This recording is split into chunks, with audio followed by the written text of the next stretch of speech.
For TraderInsight.com, I'm Adrian Manns. I want to talk about a question that came up today in the first hour trading pit, one of the really good questions that I've run across in a while. And this was from Deborah, who wanted to know all about sort of the workflow as we see it, or what it is that we do around here. I tried to answer it in the room. I know that that gets difficult. You're in the first hour trading pit. You're sort of listening to everything that's going on. But what I was pointing out was the fact that you want to be diversified. You want to be diversified in your strategies the same way that you would want to be diversified in a portfolio of stocks.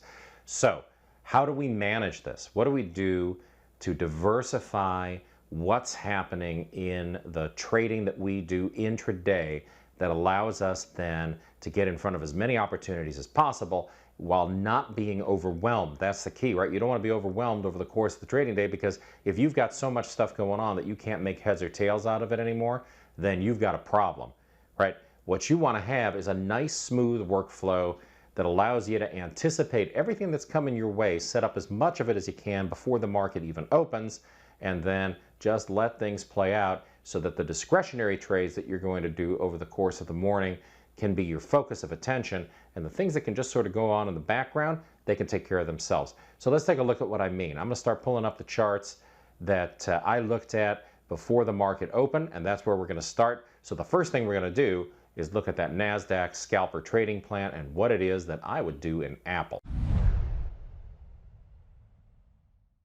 So what are you looking at here? This is a chart of Apple, AAPL, and what I want to focus your attention on is this area over here. This is what happened before the market even opened. This is where I'm saying we have to watch the pre-market activity in the stock. You want to take a look at the futures. You want to see where the futures pointing in the morning. Today they were pointing higher. Apple was trending sort of sideways. The initial bias that we had on this was higher because of sort of the slope of this going into the opening bell. So right before the open, we saw that Apple started looking like it was going to have a move to the upside, and 198.81 was the top of the pre-market band that I was interested in. So that is from this price activity right here, which is the most relevant going into the opening bell because it's the most recent. And then on the bottom, we had 198.21. When you look back at the prior session scalping strategies, what you're going to find out is that we had bands that corresponded to those levels going back a few days. That tells you the bounces that are happening there are confluent with what we thought was going to happen there based on what we saw in those prior sessions. So once this thing opens up, my job is to find a way to get in that's going to get me up to the profit target at 199.40. So this level was established ahead of time based on prior Apple scalp bands, right? The volatility bands that we set up ahead of time. So this was really a no-brainer. When the stock opened, it opened down below what was going to be that trigger line. It opened at this level right here, down below 198.81. And then sure enough, we had a straight shot up to 199.40. So beautiful trade right out of the gate. This one was worth 60 cents per share traded. And then as the first 5 minutes of the trading day are going, I'm looking to see whether I've got the opportunity to find trades within these bands. Now, mind you, once the stock starts moving back in, we don't have a trade in this zone right here, and that's because our bias, at least initially, is on the long side because of what we saw going into the open. But once we start moving in and we see that this stock comes down into this 198.21 line, the call in the room was, now it's time for a short sale. So we're not really reversing direction so much as we are changing our bias, because the early morning activity in Apple was showing that the market was about to sell off. Apple does tend to lead the market first thing. And in fact, once it bounced back up above that 198.21 trigger line, we said, let's take an entry on a violation of 198.29, and we were going to target 197.89. So you remember this morning these bands were tighter than they have been. Generally speaking, Apple tends to get into sort of 20-cent trading ranges later in the day. Today it did a little bit earlier, but once it got down below 197.89, I said to everybody, time to use mental stops instead of hard stops for your exits. That led to another question. And the reason for that is if you put your stop in and you have it loaded up ahead of time, stock's going to come down, hit that price level, take you out. It looked to me, by what was going on in the market, like Apple had a good chance of getting down into 197.48 or even 197.05. It made all those levels. It got down in there. This wound up being a really nice trade, right? So you had the opportunity to make $1 per share traded on the downside on Apple, even if you got out at 197.89, because in that one, when you recall, I did get taken out there. It bounced back up when it got up into the prior close. I said, let's take another short sale on Apple, and this time we'll target the bigger move. This was a really good trade, and as you saw, everything was set up before the opening bell. No guessing, no fooling around after the open, trying to see where, what can I do, where can I go. Everything is layered out there before the market even begins to trade. You've got this one set up and ready to go. So after the first 5 minutes, what did we do? So you've got all this pre-market data here. Well, that is very useful for Apple, but in the regular trading that we do, we're focusing on something entirely different. So let's just take this pre-market data off of the chart and then make the switch to Shake Shack. So in this case, this was from the Fastball XRV plan. You can see here I had a 70.32 entry line. So this was a long trade. 70.32 on the entry, 71.10 was the initial target. That is right up here at this pivot line. No brainer. What you want to do is set it up before the trade is even a consideration. So in today's trading, since this one opened in line, we let it take us in. And by in line, I just mean Shake Shack opened down here in yesterday's trading range.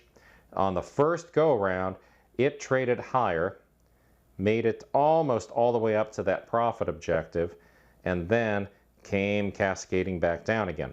So this one took us out for break even the first go around because of this move back down to the entry point. The next bar traded us back into the stock, and in fact made it just about, I was using the high of that first bar as the criteria this time instead of just saying 50% to the target. And by the middle of the day, Shack SHK had gone up and hit that 71.10 target. So nice trade on that one. The other XRV for the day is still floating around in the range. This is sort of noon Pacific time that I'm doing this video. Let's see what happens to that one going into the close. That trade fully set up before the session even started. So during the first 5 minutes of trading, during the first 10 minutes of trading, I'm available to focus on the other trades that I've got going. Same thing for RPM. RPM, this was from the Around the Horn plan. So the Around the Horn trading plan, this is very much a set it and forget it kind of a thing. The only time you have to do anything really is when the stock gets to this area here that I have marked with an orange line on the chart. And that's because $60.14, this level down here, that represents your entry point. And what I do with these is I set them up ahead of time. As long as they're going to open within the allowable slippage, they're going to trigger you into the trade. If it dips down into the allowable slippage on that first bar of trading, it's going to get you into the trade. That's just the way that this is set up. On a second entry, this was the question in the room today. On a second entry, what's the requirement? Well, second time around, it's got to get down 8 cents below the trigger line in order to qualify for a second move. That's because what we don't want to have happen is that we get filled as the stock does something like this, right? That it's coming down from way up above, tracks down through that initial entry price, and then fills you as it's moving down towards the stop loss. That's not at all what happened with this one today. Of course, it opened, traded just a little bit above the entry price, came back down, triggered an entry, 50% of the distance to the profit target. That's where Julie's telling you, let's pull those stops to break even. And then obviously this one right up to the target. That can all be structured ahead of time. Again, this is not something that you have to focus on as the day is opening up. 5 minutes into the day, workflow goes where? Baltimore Chop, the 2SD opening gap trade. So you're looking at it here. This was Constellation Brands.